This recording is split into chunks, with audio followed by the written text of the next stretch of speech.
আসসালামু আলাইকুম। আজকে কিন্তু অনেক খুশির খবর, বিশেষ করে ব্রিটিশ বাংলাদেশি কমিউনিটির জন্য এবং ইস্ট লন্ডন মসজিদের জন্য। এই যে বিশাল কাজগুলো হয়েছে এবং সৃজনশীলভাবে হয়েছে এবং একদিন পরেই আমরা রমজানে ঢুকছি, এই বিষয়টা কি একটু বলবেন? এই ইস্ট লন্ডন মসজিদের পক্ষ থেকে আমি আব্দুল হাই মুর্শেদ সবাইকে রমজান মুবারক বলতেছি। ইনশাল্লাহ আমরা আল্লাহর কাছে কৃতজ্ঞ এবং আমাদের মুসল্লি এবং ডোনারদের কাছেও শুকরিয়া আদায় করছি। জাস্ট ওভার 2.2 মিলিয়ন আমাদের খরচ হয়েছে এই এক্সটেনশনে এবং প্রায় 3 বছর সময় লাগছে। আমরা আশা করতেছি ইনশাল্লাহ আগামীকাল এইটা মুসল্লিদের জন্য খোলা হবে স্থায়ীভাবে, এবং এই খোলার কারণে উপরে এবং নিচে আরও 1000 মুসল্লি অতিরিক্ত নামাজ পড়তে পারবেন। তো সর্বমোট মিলে ইস্ট লন্ডন মসজিদে এখন আলহামদুলিল্লাহ 10,000 লোক একসাথে নামাজ পড়তে পারবেন। আপনি জানেন যে আমাদের এখানে যখন লোকজন আসছেন, আমাদের ব্যবস্থা আছে যাতে করে ওনাদেরকে ভালো একটা এক্সপিরিয়েন্স দেওয়ার জন্য। এবং এই মসজিদে শুধুমাত্র এক দেশই না, বিভিন্ন দেশের মানুষরা আসেন, বিভিন্ন বয়সের মানুষরা আসেন। এখানে ছোট বাচ্চাদের থেকে বৃদ্ধ লোকদের জন্য ব্যবস্থা করা হয়।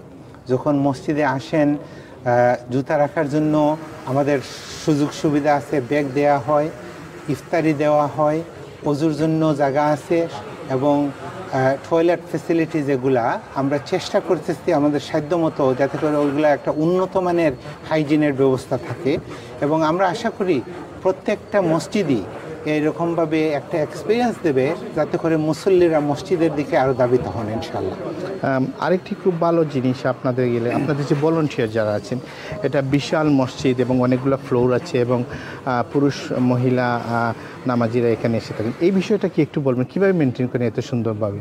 আলহামদুলিল্লাহ, আমরা এটা আল্লাহর একটা মেহেরবানি। আমাদের এই মসজিদ যখন প্রথম হয় তখন থেকেই ভলান্টিয়ারদের মাধ্যমে এই মসজিদ চলতেছে। আপনারা জানেন যে এই মসজিদ আগে অনেক লোকজন বলতো হাজী তসলিম আলীর মসজিদ, উনি একজন ভলান্টিয়ার ছিলেন এবং ওই ধারাবাহিকতায় এখনও আমাদের কাছে শত শত ভলান্টিয়াররা আছেন যারা নিজের সময় দিয়ে, শ্রম দিয়ে, অনেক সময় নিজের পয়সা খরচ করে মসজিদে সাহায্য করেন এবং এটা আল্লাহর একটা মেহেরবানি। ওনারা এই কাজটা করেন সোয়াবের জন্য এবং আমরা আশা করি আল্লাহ ওনাদেরকে যা যায় খায়ের দান করবেন ইনশাল্লাহ। এখানে একটা এক্সক্লুসিভ জায়গা আমরা দেখছি, সেটা কি আপনি বলবেন কি? এটা হলো কি আমাদের মিম্বর। এই যে মিম্বরটা, এইটা এখান থেকে খুতবা দেওয়া হবে। তো এখন যেটা হয়েছে যে এই মসজিদে এখন আগের পুরাতন যে মিম্বরটা ছিল ওখান থেকে জানাজার নামাজ পড়ানো হবে, ওই মিম্বরটা এখনও থাকবে। এটা হলো নতুন খুতবার মেম্বর। আমাদের মেহরাব যেটা এই আমাদের ডাইন পাশে, এখান থেকে নামাজ পড়ানো হবে এবং ওই মেহরাবের পাশে ডাইনে আরেকটা ছোটোখাটো জায়গা করা হয়েছে যেখান থেকে তালিম পেশ দেওয়া হবে, ডেইলি এবং উইকলি তালিম। এখানে যারা আসেন, আশেপাশে যারা থাকেন, আমরা সবাইকে অনুরোধ করি হেঁটে মসজিদে আসার জন্য, এবং দূর থেকে যারা আসেন ওনাদেরকে আমরা অনুরোধ করি প্রস্তুতি নিয়ে আসার জন্য। যদি সম্ভব হয় তাহলে বাসা থেকে উজু করে আসার জন্য। যদিও এখানে উন্নত মানের ব্যবস্থা আছে, তবু 10,000 লোক একসাথে এটা করা অনেক সময়ের ব্যাপার।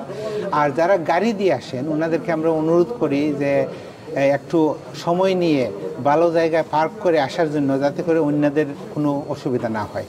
আমরা অনুরোধ করি একেবারে ছোট বাচ্চাদেরকে তারাবিতে না আনার জন্য, কারণ মসজিদটা এমন একটা জায়গা যেখানে যখন একটা বাচ্চা আসবে তখন ও সন্তুষ্ট হয়ে বাসায় যাবে।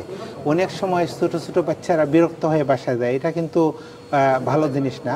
আমরা যাদের আসা প্রয়োজন তারাই আসবেন, এবং এমনিতে হয়তো রমজানে ছোট ছোট বাচ্চা যারা আছে অন্য সময় এসে মসজিদ দেখে নিয়ে যেতে পারেন ইনশাল্লাহ। আমাদের এখানে দৈনিক 1000 ইফতারের ব্যবস্থা করা হবে। আমরা সবাইকে আমন্ত্রণ জানাই যাদের প্রয়োজন এখানে এসে ইফতার করার জন্য। মহিলাদের জন্য এলএমসির ফার্স্ট ফ্লোরে এবং পুরুষদের জন্য এলএমসির গ্রাউন্ড ফ্লোরের ব্যবস্থা করা হবে। এবং এই বছর আলহামদুলিল্লাহ আমাদের তারাবির নামাজ পড়াবেন 4 জন ইমাম, 2 জন আমাদের মসজিদের নিয়মিত ইমাম এবং 2 জন ইজিপ্ট থেকে গত বছর যারা আসছিলেন এই বছর আসবেন ইনশাল্লাহ, এবং ওনারা নামাজ পড়াবেন। নামাজ যদি আগামীকাল চাঁদ দেখা হয় তাহলে ইনশাল্লাহ শুক্রবার দিনগত রাত্রি থেকে শুরু হবে, জামাত হবে 8টা থেকে। আরেকটি রোজাদার হিসেবে তৃপ্তির বিষয় যেটা হয়ে থাকে কিয়ামুল লাইল, যেটা আপনারা করে থাকেন, এবং শেষের 10 দিনের যে বিশেষ ইবাদতটা, একটু কি তো বলবেন? শেষের 10 দিনে এখানে তাহাজ্জুদের ব্যবস্থা করা হবে। এটা হবে গিয়ে তারাবির পরে শেষ রাতে, এবং তাহাজ্জুদের আগে কিছু নাসিহা এবং তেলাওয়াত করা হবে। তো যারা আশেপাশে থাকেন অথবা দূর থেকে শামিল হতে চান সবাই হতে পারবেন ইনশাল্লাহ। এটা হবে শেষ 10 দিন। তো এই ইস্ট লন্ডন মসজিদের পক্ষ থেকে আমি আব্দুল হাই মোর্শেদ সবাইকে রমজান মুবারক বলতেছি। আপনারা সবাই ভালো থাকেন, সুস্থ থাকেন, এবং রমজানের যে বেনিফিট নেওয়া দরকার আল্লাহ আমাদেরকে সুযোগ দেন এই বেনিফিট নেওয়ার। আসসালামু আলাইকুম।